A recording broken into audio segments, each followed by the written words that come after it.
KCAA.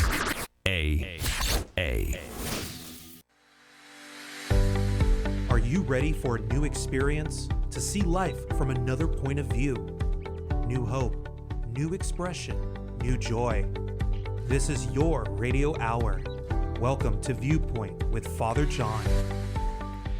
And welcome, friends. You're tuned to NBC Radio, KCAA, 1050 AM, 102.3 FM, 106.5 FM, or you can listen from anywhere around the world at kcaaradio.com. This is Viewpoint with Father John. I am your host, Father John Reed. Just as a reminder, you can follow us on both Instagram and Facebook. Just look for Viewpoint with Father John. Also, if you miss an episode, go to YouTube and in the search bar, put Viewpoint with Father John, KCAA, and you can get all of our shows, almost 4 years worth now. It just blows me away. I didn't think I'd be here this long. And you can follow me on Twitter at Father John Reed. Father is spelled out, and Reed is the proper Irish R-E-I-D. Anything less would be uncivilized. All of God's children are endowed with extraordinary purpose and ability. I'm on a quest to help as many as possible in fully realizing their divinely inspired potential. Disposing of false narrative and embracing genuineness inspires clarity of purpose. My role is to help overcome self-imposed limitations in realizing one's spiritual potential. And folks, as I tell you each week about the best pharmacy there is in the Southland, Claremont Pharmacy, conveniently located in the city of Claremont. That worked out so well for them. And they're on the corner of Indian Hill Boulevard and Arrow Highway. This is where I get my pharmaceutical needs taken care of. They take care of all my diabetic medications and such. Dr. Nikki Ho is the proprietor. And if you don't want to continue to be treated like a number, go to Claremont Pharmacy. They'll treat you like a real person. And tell them Father John said hi. Again, I want to tell you about my friend Glenn Kirshner, Justice Matters on YouTube. Glenn was a federal prosecutor for almost 30 years, and he was a Army Jaguar, actually a prosecutor in the United States Army for 6.5 years. But he's the real deal. This isn't a paid advertisement. I share this with you because sometimes it could be hard to get straight information, legitimate information, and Glenn's a straight shooter. I've known him for a while, and when he says it, you can count on it. He's a man of integrity. So I highly recommend watching that as well. Tonight, I have a really special guest that I've been looking forward to having on all week because he talks about such important things. His name is Jolly Good Ginger. That's what he goes by. And being a fellow ginger, an Irishman, I always like someone that has ginger in their name. But he speaks up for people who don't have a voice. And he speaks truth to power. And I started following him on Instagram because I liked what he was doing. And I think what he's doing is really important. So, Jolly, welcome to the show. I don't hear more in my headset. Are you with us? I think we're having a little bit of technical difficulty this evening.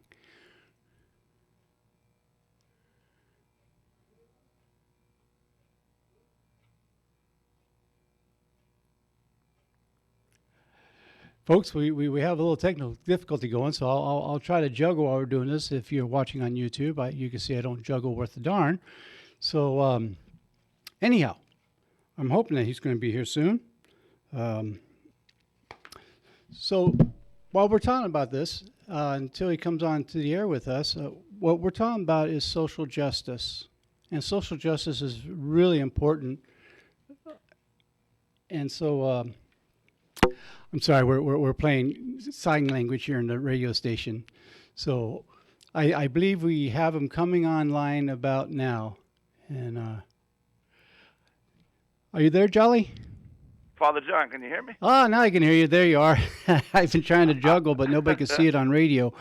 I hung up and called back in. I don't know what happened there because I could hear you just fine, but I'm glad it's working now. There you go. I wonder if it accidentally went on mute. Sometimes that happens with my phone. Might have. Anyhow, I hope you heard some of what I was saying. Yes, sir. About how much I appreciate what you're doing, speaking truth to power, particularly giving voice to people that, to me, people give a false voice to, if that makes sense, that they speak for them, but not really, how do I want to say this, as almost a put down, to them. And in fact, I've seen you do a couple of things where I thought, oh, I'm so glad he jumped in. You know, they don't need their white savior. That's right. So, 100%.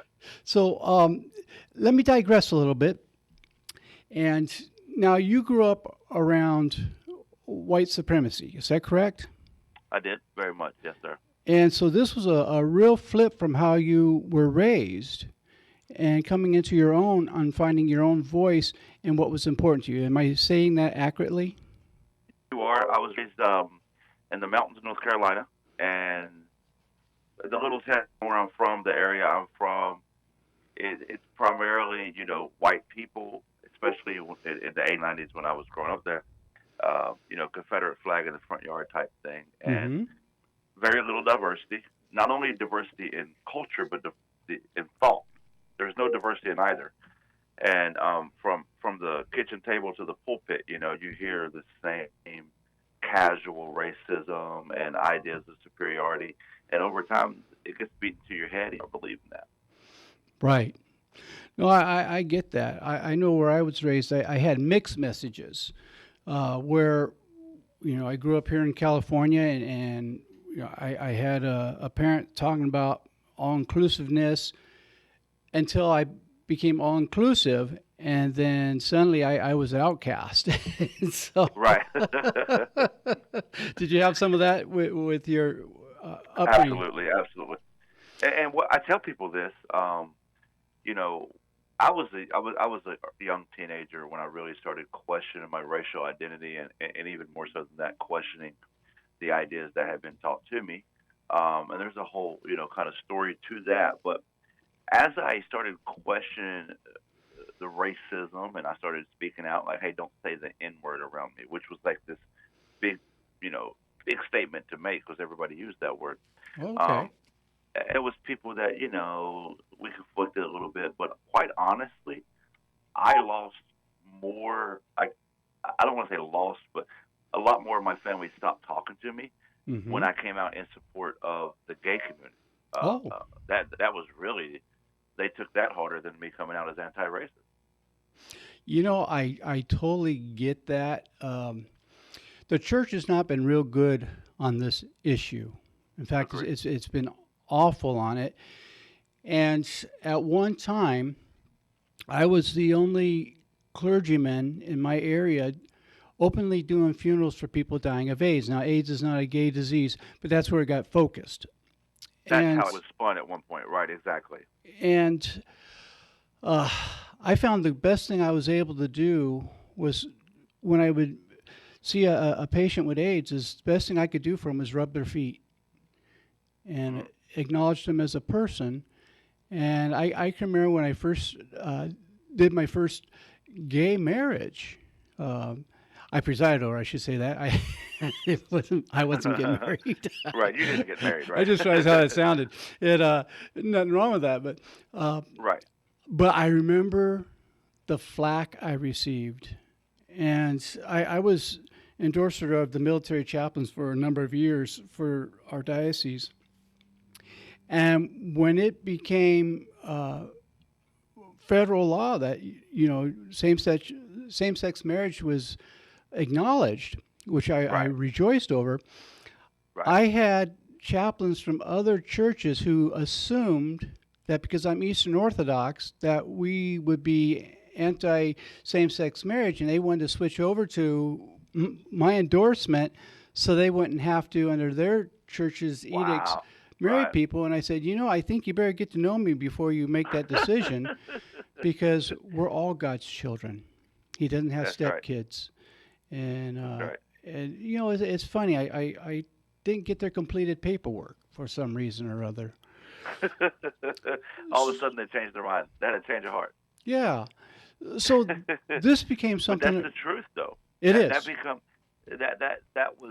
was kind of eye-opening to me because I had this entire, there was especially as a teenager, you got to think about it. I mean, when I was 15 years old, I told my dad, hey, don't say the N word around me no more.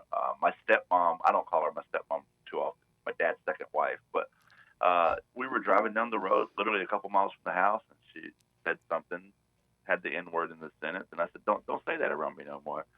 And she was like, if you don't like what I say, you get out of my car. I said, well, let me out. So I got out and walked the rest of the 2 miles home. But that was kind of my teenage years, was me battling the white supremacy and the racism that I was being raised around. Um, but people would argue with me and debate with me, and we could go back and forth.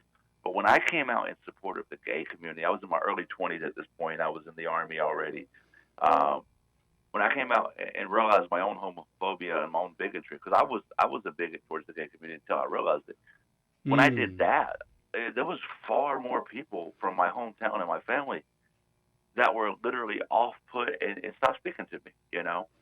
Right. And it's a really interesting juxtaposition because white supremacy is so ingrained in our culture, but Yes. people often forget how much other bigotry is ingrained in it as well.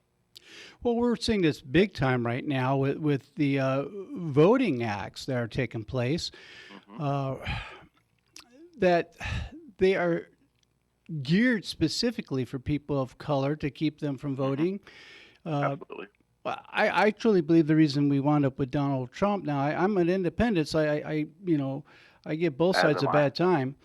Uh, but I truly believe the reason that Donald Trump was able to become president was white people were so angry that we dared to elect a black man to the highest office in this nation. And, you know, never mind his qualifications, never mind he's one of the smartest people who've ever Right. sat in that office. Right. Right. Uh, this was their opportunity to say, don't you ever do that again. Yep. And I think we're going to go through that again because Kamala Harris, they're going to rebel against that. Now, I've met her. She's smart as a whip. She's scary Oh, you smart. better believe it. Yeah, of course. And, Yeah. I knew I was outclassed my first conversation with her. Right. Well, it's funny you word it that way, because I have this conversation a lot. How did Donald Trump become president? Donald Trump became president 40 years before he ran, right? Because the ideas, um, that currently populate white America that are becoming, more mainstream, that people are hearing it. You see it on social media more often. Those are not new ideas. Let me explain. When I was 10 years old, we had a Confederate flag on my front yard, and across the bottom of the flag it said, "The South will rise again." And Right. I saw that, and people had shirts that said that, and you would see it everywhere. And I just didn't know what it meant as a 10-year-old. So one day I asked my dad, "Dad, what does that mean?" Like I don't know. In my head, it was like there was this thing that was going to happen, and I wasn't aware of it, so I wanted to know. And my dad said, "Son, what that means is this: one day, this government's going to make it illegal to be white and Christian in this country. The government's conspiring against us. And one day, we're going to have to rise up and fight for our right to keep our country." And my dad told me this in the 80s. Yeah. This wasn't QA9. This wasn't the Trump presidency. So this idea has been in mainstream rural white America for decades. All that happened, like you just perfectly articulated, when President Obama became president, many white people took that as the sign that what you've been hearing for the last 40, 50 years is coming true. Status quo is under attack. We're losing our grip on America, and this man's going to make it illegal to be white. That's what hurt our whole life. So Yeah. they fought back in the 2016 election, and they elected, quite frankly, the biggest bigot we've ever had in office. Well, yeah, and of course, at my age, the idea of the South will rise again means you're taking a Viagra. It's a. But I don't think that's quite what your folks I've meant on heard a that lot flag. of jokes on that one. That's a new one to me. That's pretty good. Well, don't worry. There's worse coming. So and, but it's true. One of the things I hear ever since Newt Gingrich entered politics and got elected the first time, is this idea of war on Christians, war on Christmas. Right. And I was just doing a funeral a few months back and talking to someone who was a white evangelical. Right. And they started getting into this stuff. I said, there is no war against Christmas. We don't have the only holiday. We're the ones taking other people's holiday hostage, saying they can't have theirs. That's so true. Yes. And there's never been a war on it. It's a made up thing. But I've heard it my whole life, though. You're Yes. right. It's like we've heard it for so long. It's one of those things. If you say it enough, it becomes true. And people look for confirmation, especially, and not for nothing. Let's just call it what it is. Literally, the same people that believe there's a war on Christmas and believe that there's a war against white people and there's conspiracy to make it illegal to be white are the same people who sat in Dealey Plaza, Texas, just yesterday or days ago, thinking JFK Jr. is going to come driving through. Yeah. When I saw that, I thought it was a joke. I really did. I thought, okay, this is just a meme. And then I come to find out, no, people were really showing up for this thing. Yeah. And I thought, oh my Hundreds gosh. of them. Yeah, it's scary. Well, speaking of showing up, Frank, my engineer, is looking at me through the glass that if I don't show up for this commercial, I'm going to be shipped off to Texas. So you're listening to Viewpoint with Father John. We'll be back in 90 seconds.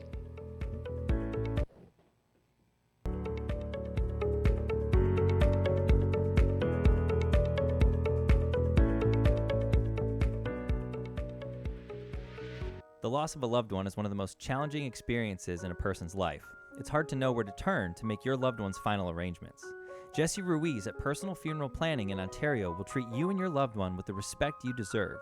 Jesse served in the Marine Corps in Desert Storm and understands what it takes to provide loyal, personalized, and empathetic service to those who need it most. The families of Michael Jackson, Brittany Murphy, Ed McMahon, and many others have trusted Jesse to provide them with the highest level of service and support. To work with Jesse, call 909-762-4027, 909-762-4027, or visit their website, www.4pfp.org, www.4pfp as in personalfuneralplanning.org. Jesse Ruiz and Personal Funeral Planning, veteran-owned and operated, helping you plan a personal, lasting tribute for your loved one. www.4pfp.org.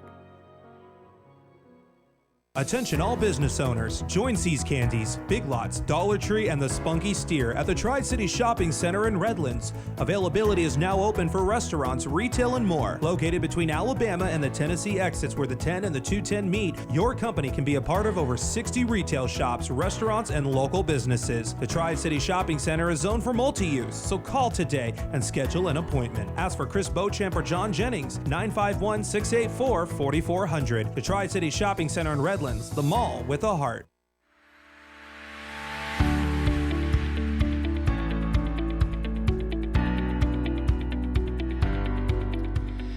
And welcome back. You are tuned to NBC Radio, KCAA, 1050 AM, 102.3 FM, 106.5 FM, or you can listen from anywhere around the world at kcaaradio.com. This is Viewpoint with Father John. I am your host, Father John Reed. And a quick shout out, if you want the best DJ service in the entire Inland Empire and probably all of California, you want to go to lakesidedjservices.com. That's our own beloved Frank who has that, and he has not only a DJ service, but he has the photo booth too. You must bring your own clothes, and so I'm for that one, but I'll let Frank explain the rules on that. Anyhow, this evening I have a terrific guest that I've been excited all week to bring on air with me, which is Jolly Good Ginger. He goes by Jolly to his friends, and so I hope I'll be considered one of those. Yes, sir. And we're talking about the great journey from in-home racism to finding your own voice and your own ethics. And I take my hat off to you because that's not easy to do. I mean, when we're teenagers, yeah, we rebel on things. But you continue to find your own voice. And by the way, thank you for your service in the United States Army. I just got to ask this, one Army guy to another, where'd you do your basic? Fort Benning. Oh, Was the see, answer. I did Lost in the Wood, Missouri. I mean, Fort Leonard Wood, Missouri. Okay. Right. I, Yeah, it's funny because I got the basic, and obviously, when you're a brand new guy, you don't know anything. And hmm they pull us up, and I got there, and it said home of the infantry, but I knew I did not enlist as an infantryman. And I Right. kind of panicked. I'm like, oh my God. Then I found out there's another side of what they call Sand Hill that's for non infantry MOS. So, yeah, I was in Georgia in the middle of July. Oh, wow. Well, see, I was in middle of winter, so I was doing push-ups Oof. in 46 below zero wind chill factor. Yeah. Oh And my I don't know about you, but to this day, I still hate the word drop. So, God. I can oh, agree with that. amen. And now, did your time in the military also have an impact on where you are today? Absolutely. And in terms of anti-racism and speaking out and growing my own knowledge and education on racism, not so much. I kind of began that journey as a teenager. In terms of other bigotries, as I was just explaining a minute ago, in terms of homophobia, transphobia, Mm-hmm. absolutely. If I believe, and I might be wrong, but I believe if it wasn't for my time in the military, I may have never opened my eyes up to those realities. Because had you asked me, was I phobic? Oh, no, I'm not, but I was, and it took me, being in the military and being around, because in my hometown, I never met a person or a trans person. I probably had, but they weren't open about it because in my hometown, you can't be. Right. Um, and they challenged my thoughts. And, just in the military, and you meet people from all these different walks of life. Uh, you go through a lot of stuff together. And I wish I could tell you this utopian tale, and you probably know you're in the military. I can tell you this utopian tale that we all go through the trenches together and come out the other side as one big brotherhood, and hate and bigotry behind, but that's not always the case. So, you still go through a lot of stuff in the military with a lot of people from a lot of different places, and I learned a lot through those experiences. Oh, yeah. And, you know, eh, in addition to there still being racism in military, which there is some there, without a doubt, Hmm. Without a uh, doubt. there's also a huge problem with sexism. Oh my And God, the worst. Yes. yeah, if you are a male officer and you assault a female officer or even enlisted, you get promoted. If you are the female officer or grunt, as they used to call us when I was um, enlisted, and you report that you have been sexually assaulted, You get ostracized. ostracized, and probably lose your whole career. Yep. And that's a problem. Huge problem. Just the military during my time. It just so happened to become a big topic, and they started taking a lot of strides towards let's correct this. And quite frankly, despite how much the military claimed to be fixing it, what you just described was still the reality when I got out. And they got a huge problem with sexism. Yes. And we still do in mainstream society. 100% Now agree. we're making some strides, but we talked about Kamala Harris earlier, and Hmm. the blowback is going to be both towards women and towards people of color. Right. Now, I'm not saying this to be a downer. Uh, at the same time, on this show, we try to deal with very real issues. We deal with domestic violence. We deal with all kinds of stuff, Right. mental health issues, and so while we don't do a whole lot of things with politics, um, this is something we have to look at. I think if we don't, we're just it's a way of saying it's okay to do this by not saying that it's not okay to do it. Does that make Right. sense? Yeah, because what you're saying is silence is compliance, right? And so, Yes. I say that all the time, especially let's talk about white supremacy, right? So this is one of my major messages. This is kind of where I, or I shouldn't say started, but this is a big part of my social media message, which is, white people have to call out other white people.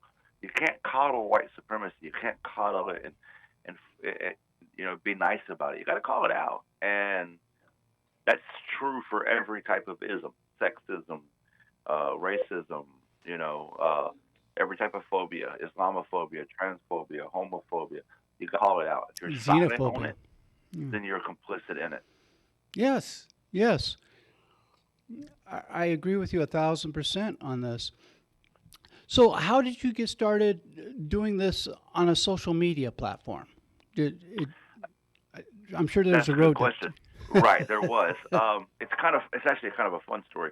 So me, me personally, and who I am, I'm very passionate, especially about these topics, and I've always been outspoken, and I always talk about it. And when Facebook first kind of hit the scene, it was around 2009 or 10. I wasn't interested at all in getting the social media, but I noticed people talking politics on there and talking social issues on there, and that does interest me. So I got one. And, if you go look, then you'll see all my poster about that. Every once in a while, I'll throw pictures of the kids in there. Um, and I would always post on social media. It was kind of a thing I did. Well, after George Floyd was murdered last year, um, people on social media joined the conversation. The conversation I had already been having for years on social media, but not everybody was having it. Well, all of a sudden, a bunch of people were jumping in the conversation about race. Well, this was great for me because I love talking about it. Mm-hmm. And I started getting aggravated because, a lot of times when you're dealing with racists, they just say the same thing over and over. I often make the joke that what's the difference between a racist and a parrot? One has a small brain, isn't very smart, and just repeats what they hear around them, and the other one's a bird. Um, Touche. and so I just kind of got tired. And most of the time when you're posting on social media, it's on your phone, and my thumbs were here just saying the same thing over and over. So I told my brother, I said, I got an idea. What I'm going to do is I'm going to make 1 minute long videos, and I'm going to put them on YouTube. And that way, whenever these people say the thing that I already know they're going to say, there's no surprise. I'll just copy and link the page. Here's a video that answers your question. And he was like, oh, that's a good idea. It wasn't much to it. And so I made my very first little 1 minute video, and TikTok had just became a thing. And so I downloaded this TikTok app, which I didn't know anything about other than you could put 1 minute videos on there, which was fitting because I just made a 1 minute video. And I put this video on TikTok just to see the feedback. That's what I decided. I'm going to see the feedback. It's about 9 o'clock at night. I put it on there and went to bed. And it was the wildest thing. I woke up in the morning, and I had more notifications on my phone than I even ever knew was possible. And this video had over 100,000 views overnight. Wow. And then that morning, some random person I don't even know found my video, posted it to Twitter. I don't even have a Twitter account. And it got 22 million views that one day on Twitter. Wow. And yeah, it just blew my mind. So next thing I know, I got 100,000 people following me on TikTok. I'm like, well, so I better make another video. and that's kind of where my big social media platform took off. I was already doing it on social media, but on a much smaller scale. Like when I go live, there's 4 people watching me. Now when I go live, there's 400 people watching me. And so it took off from there. Wow. Well, after the show, I'm going to be getting a hold of you to teach me how to do TikTok because, the whole reason I even wound up with Facebook was because my publisher, when my book came out, wanted me to have a Facebook account. And then, Right. and up until sometime last year, I didn't even have Instagram. Then I got Instagram because of the radio show. It only took them 3 years to talk me into doing that, right? So It's funny you say that because I got Instagram way after TikTok. I'm like you. I was really jumping around. And then I got banned off TikTok. Funny story, I got banned. I had 750,000 followers that got banned on TikTok. wow. And so I just started an Instagram because I was like, well, let me just do another social media platform. And now I got 140 6,000 followers on Instagram, and I was able to get my TikTok back. So I'm about to hit 900,000 over there. So, May I ask um, what got you banned on TikTok? I mean, if you're comfortable answering that. yeah, of course, I have no problem answering it. I didn't do anything wrong. I didn't even violate the community guidelines. Um, Over the course of a year after my first viral video, I had about 10, 11, 12 other viral videos. When I say viral, I mean 10, 20 million views a piece, right? Mm-hmm. And because I kind of figured out the formula. I had a message, but you can have a message all day, but if you don't package it the right way, social media is not going to consume it. And so I figured out the packaging, figured out the formula, how to package information so people watch it. And I had 10, 11, 12 viral videos. Well, what I discovered was after I crossed that 500,000 follower mark, every single time I got a viral video, I got flooded on my page by just upset Republicans, upset conservative trolls, just saying vile things for no reason. And then what they'll do is they'll report your account. They'll start mass reporting it. And I had one video that I put up, and it really just caught fire. It caught fire. It had in the first 3 hours it was up, it had 9 million views. And that day I got banned. So it's just every time I had a viral video, I would get mass reported, and it ended up overwhelming the algorithm with TikTok, and I got banned. And I emailed them, got a manual review, and eventually they gave my account back to 3 months. Wow. You know, it's funny. I just received one of those for the dumbest thing. I put a quote that's been credited to Mark Twain forever. Never underestimate the power of kindness or something. Something close to that. Mm-hmm. And I got this thing saying that it went against their stuff because it was misleading. I thought, wait a second, all this vile stuff on there, and you think Right. that a quote from Mark Twain was misleading about kindness. Right. I think there's a problem with your algorithms. There is. Sorry, There is, very much so. I just put some medicine under my tongue, and so it's hard to speak at the moment. And wow, well, that's a really kind of an interesting way to get involved with that. Right. And obviously, the timing was perfect on this.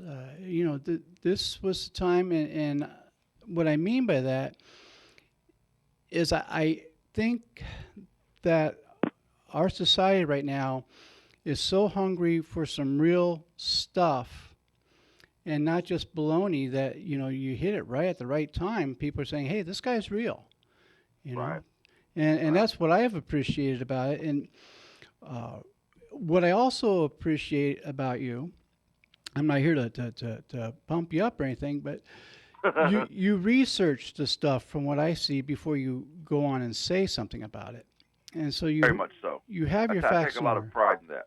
Yes, I take a lot of pride because I'm going to tell you something. Early on, I researched a lot of stuff because I'm passionate about it, but then as stories come up, as things happen in real life, I would post about it. But then as I got more followers, I started noticing comments, hey, that's not necessarily true, it's not necessarily true.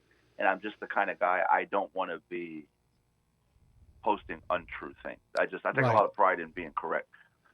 So as my platform grew, I learned the discipline of doing your research, getting the facts straight. Don't be misguided by social media posts. Just go get the facts straight before you post. And then there's a certain amount of credibility to that, and people, appreciate that. They know that if, hey, they see a post on Jolly Good Ginger's page, that's been researched.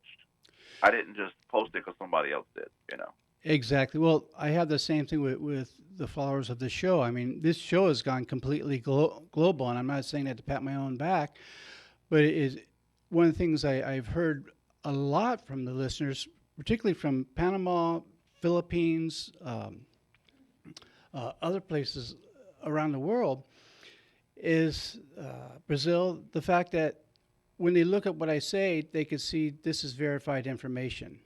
Right. There you go. And NBC's good about that anyhow. I mean, NBC is licensed under news, and when you're licensed under news, you have to have an accuracy level in the 90s, high 90s, where Fox is licensed under entertainment.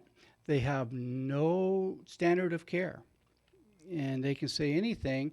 And in fact, a couple reporters who have been fired from Fox because they refused to lie about something.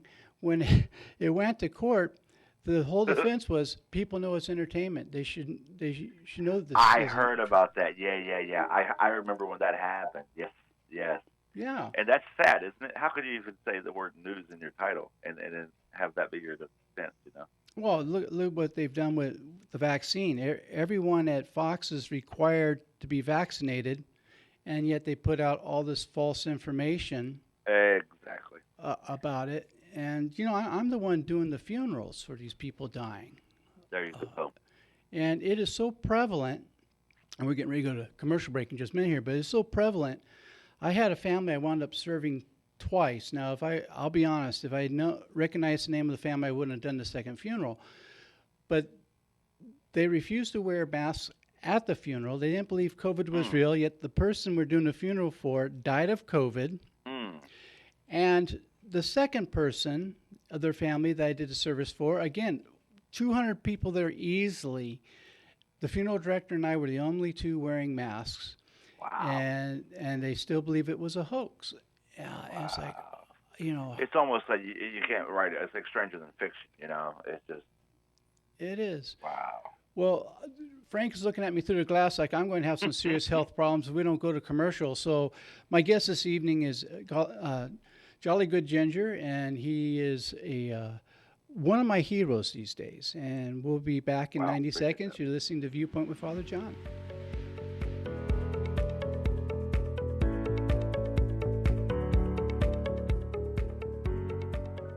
The loss of a loved one is one of the most challenging experiences in a person's life. It's hard to know where to turn to make your loved one's final arrangements. Jesse Ruiz at Personal Funeral Planning in Ontario will treat you and your loved one with the respect you deserve. Jesse served in the Marine Corps in Desert Storm and understands what it takes to provide loyal, personalized, and empathetic service to those who need it most. The families of Michael Jackson, Brittany Murphy, Ed McMahon, and many others have trusted Jesse to provide them with the highest level of service and support. To work with Jesse, call 909-762-4027, 909-762-4027, or visit their website, www.4pfp.org. www.4pfp as in personalfuneralplanning.org. Jesse Ruiz and Personal Funeral Planning, veteran-owned and operated, helping you plan a personal, lasting tribute for your loved one. www.4pfp.org. It's okay if you're wondering, is the COVID-19 vaccine safe for people like me? And when you're ready, here's your answer. It was tested by adult volunteers of different ages, races, genders, ethnicities, and health conditions. Tens of thousands of people, a group as diverse as California itself. And thanks to them, we know the vaccine is safe. Let's get you there. Let's get to immunity. Learn more at vaccinateall58.com or call 833-422-4255. Brought to you by the California Department of Public Health.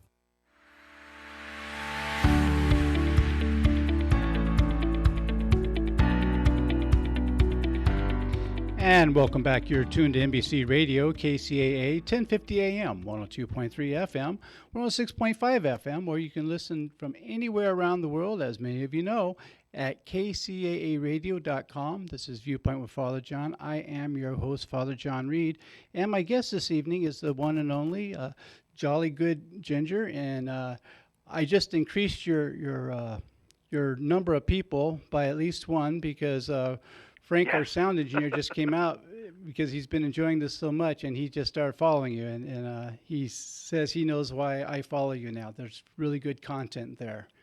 Well, I really appreciate that, Frank. And, Thank you, sir. And he's waving through the glass. And for anyone who's wondering where you can find Jolly Good Ginger, in Instagram, that is his handle. It's Jolly_Good_Ginger. And is it the same for TikTok? Yes, sir. It's the same on TikTok, Jolly_Good_Ginger. And on Twitter, I don't have the underscores because Twitter wouldn't let me. So it's just all word on Twitter. Yeah. Well, that's a whole nother story with Twitter. It's hard for me to be on good behavior on Twitter. I will admit that. Usually on Instagram and on Facebook. I try to keep it all positive stuff. And for those of you watching on YouTube, Frank is now putting the page up on the monitor for you right now, so you'll be able to see the content. So this is the okay. So that's Instagram. Very good. All right. Frank has to scroll slowly because I don't read fast. So There you go. so, what message would you like for people to be taken from our interview tonight? I mean, we still have 15 minutes, but what are some of the things that are important to you? For me, I think that there's three things I try to focus around, and this is, I think myself, I grow in this every day. Everybody has to grow in this, but number one, love beats hate, and if you sit and talk to somebody long enough, you're going to find that you got a lot more in common than you have indifferent. Right. And a lot of hate and bigotry that is present is really people that are scared of what they don't know, and that's why, I'm going to quote another creator on Instagram and TikTok. His name is The Conscious Lee, but he always says, education is elevation. I like that statement because I've said for years, education is the answer. And so just educating ourselves on those things that we don't know and understand rather than to live in our own hate and bigotry, So, love always wins over hate. And number two, it's a harsh reality for people to accept, but my platform and what I do, I talk to white people. That's the message I want. I want to talk to white America. I don't want to talk over Black America. I don't want to talk at Black America. I don't want to talk to Black America. I don't want to talk over, at, or to any community. I want to talk to and at white America and understand that this country was founded in racism. It was founded in white supremacy. White supremacy is literally woven into the very fabric of this country. And that doesn't have to be this uncomfortable truth that we run away from. Here in Virginia, basically the Democrats just lost what should have been an easy race, and they did it because the Republicans went on a platform of anti-CRT, obviously not understanding what CRT, which is critical race theory, even is. Right. But the idea behind it was, let's not talk about the history of white supremacy in this country. And that is something that I force an everyday conversation on. Black Lives Matter is not a trend. Black Lives Matter is a movement, and it's not going away until Black Lives Matter in this country. And so, those are the three things I try to focus all my messages around.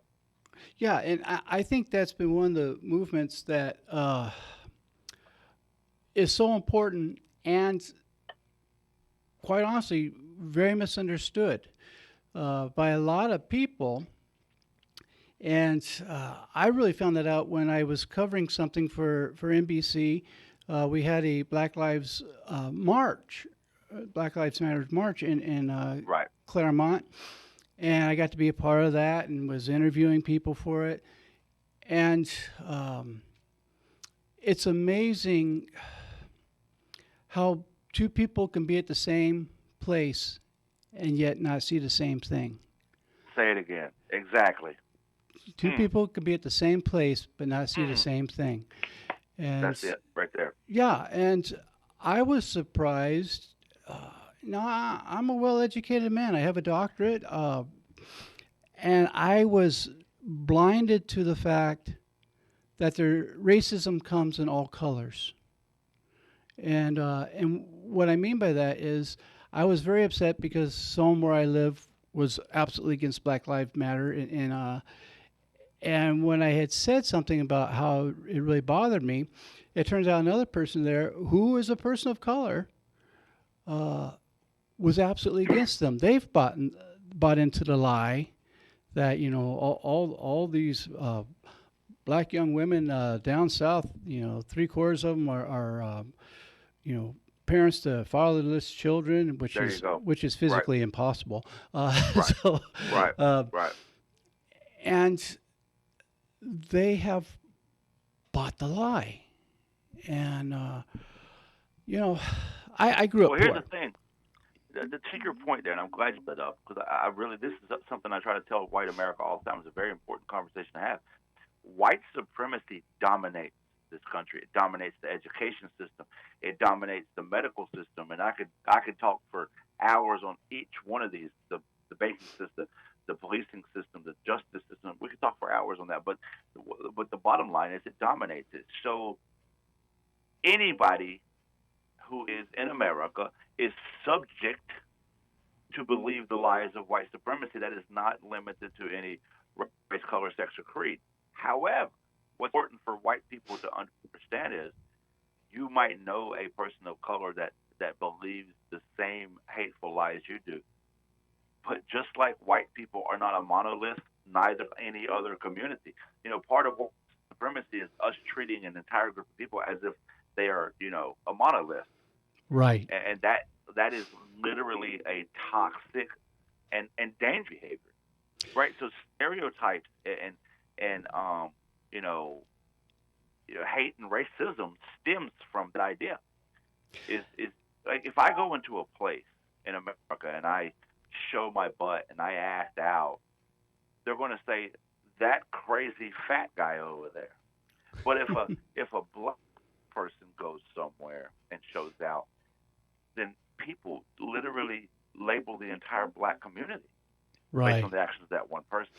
And that one way that we're going to beat white supremacy and one way that we're going to defeat racism is for us to understand that every community is individuals. The monolithic ideology is what holds up white supremacy. That's right where I was going. So you got that just perfectly the way what I was trying to say. so That's good. The same world, the same wavelength. Yeah. Well, I think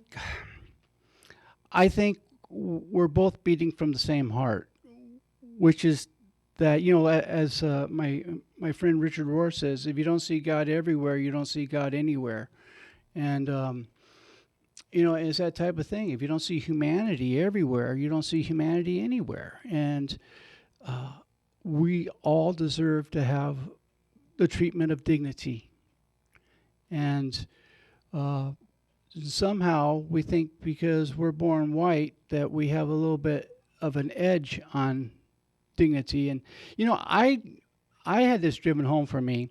As an Orthodox priest, I'm allowed to be married. I have a beautiful wife. Her name's Gabby. And Gabby is Latina. And she's from Mexico. And I can get away with stuff in a restaurant that she can't.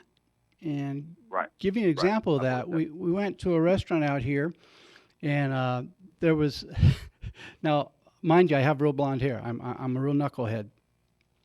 And so we went into this restaurant, and they said the wait is about 45 minutes. Okay. But they're seating around the bar. Well, dummy here. I see tables, in the area of the bars. So I naturally went, took Gabby by the hand, sat down. And after we were sitting there, I realized what I had done. They meant seated at the bar, not the tables in the bar area. Oh, okay. I got you, yeah. But they brought us menus. And when I said, I think I made a mistake. Oh, no, it's okay. Yet if Gabby had done that, we would have been kicked out. Would have got a third degree, right? And that's, I started becoming aware purposely and seeing what the differences were and saying, okay, I'm starting to get this now. I haven't had to get this before. And so it wasn't an issue because I didn't have to get, but now that I can no longer do it innocently, I now know. And so for me to pretend that I don't is for me to perpetrate on other people. There you go. And I'll say this, since the conversation's up, and I know we don't have a ton of time, so I want to put a summation, since I know a lot of people listen to this. Here's what I tell people. If we look at the numbers, if you want to excuse feelings and just look at facts and just look at the numbers, the facts are that police do kill black people at a rate 2.87 times higher than white people. The facts are that the black and brown community, and the Hispanic community as well, face the use of force and the threat of use of force 3 and 4 times more when it's a police-initiated interaction. The fact is that black homeowners actually get lower appraisals And that's on paper. We can prove that. The fact is, there was a study done, and if you send the same resume out to an employer with a traditional white name versus a traditional black name, a traditional white name gets a callback from an employer at a rate 3 times higher than the traditional black name. The fact is, black mothers in a hospital are literally 3 times more likely to die during childbirth than a white mother. That's a quantifiable fact. The fact is that power plants and dumps and these factories are built near predominantly black neighborhoods. The fact is, gentrification and redlining and all these things happen. So, to your point, we can quantify white supremacy. We numerically define white supremacy. I can plot these data points, and we can look at it from a non-objective mind and simply interpret it for what it is. So people say, are you suggesting the police are all racist? Are you suggesting the banks are racist and the doctors are racist? What I'm suggesting is this. Good people with good hearts that take care of their family and work hard and love each other still have implicit biases built into them by way of the supremacy. And we need to understand that the existence of racism and the existence of character can be mutually exclusive. I'm writing a book right now, and I'll go ahead and let the cat out of the bag here on your show, but I'm writing a book called I Love Racism. And that's the premises of the book I'm writing. People you love, people that you care about, are still good people while having racist thoughts and ideas. And education is the cure for that. Yes. Yes and no. And here's my where I take a little side to that. There are some universities now that teach in a way that perpetuates the racist problem. I believe that 100%. I'm going to name one that I'm sure NBC is not going to be happy with me about, but Liberty University.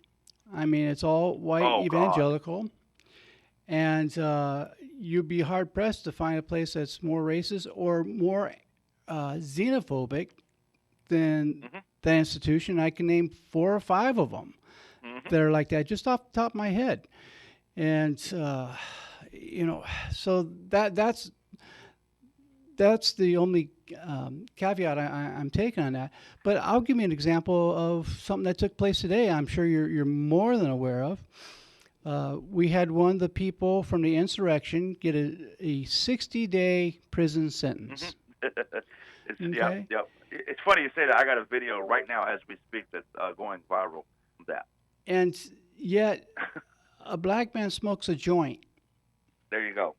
And gets 4 years. There you go. We have a real problem here. That's a problem. And, and the fact that we've been treating this insurrection, this attempted coup, as if it was just a simple trespassing when it was trying to topple our whole democracy. Yep. Shows that we have a serious problem in the justice system, or as some of my friends call it, just us system.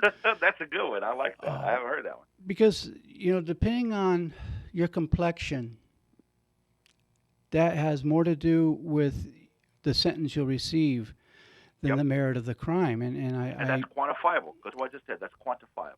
Yeah, and now when you and I say something like this, we get called, all kinds of names, but you said it's quantifiable. The numbers do not lie.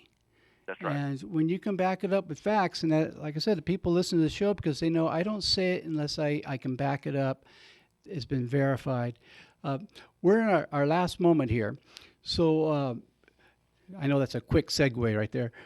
It's okay. How can people be in touch so they can follow you? I know how I follow you, but how are the ways you'd like for them to be able to? TikTok and Instagram are the easiest to follow me. To contact me, Instagram's way easier. If you don't mind me taking 2 seconds of your radio to say this, my mother, Linda, is listening to us right now. She shows me a lot of support. She supports everything I do. She wants to say, hey, Mom, love you. her boyfriend Lonnie shows me a lot of support. Hey Lonnie, what's up? My wife Ashley. You brought up Liberty University. She graduated from Liberty University, and she's so embarrassed by it now. Tell her I mean no offense to her. But she agrees. No, she agrees with you wholeheartedly. But yeah, she supports me, and just everybody that supports me and allows me to do what I do. I really appreciate the kind words you gave me. I mean, really humbled by it. I'm always humbled by the support. But yeah, if you follow me on Instagram and TikTok, we do rallies and protests all the time. I work with a group called Families United. It's ran by Jacob Blake Sr. and Bianca Austin. Bianca is Breonna Taylor's aunt, and Jacob Blake Sr. is obviously Jacob Blake's dad. And Right. they put together an organization in which they travel around the country and they help families of victims of police brutality. Because as you know, when the cops murder you, they're not going to give you a handbook and tell you how to get through it. Right. Families United helps you get through it both morally as well as legally.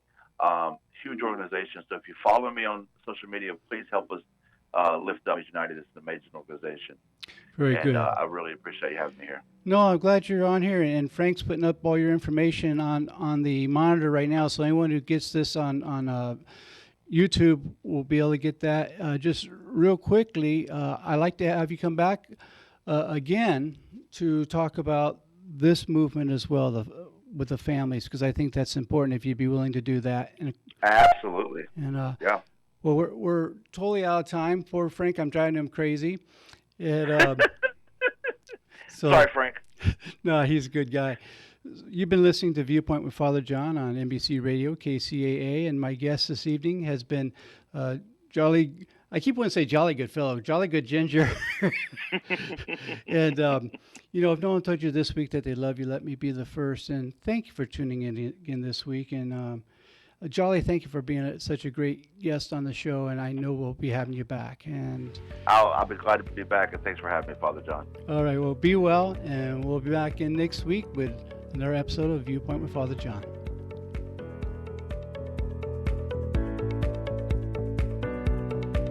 KCAA Loma Linda, 1050 AM.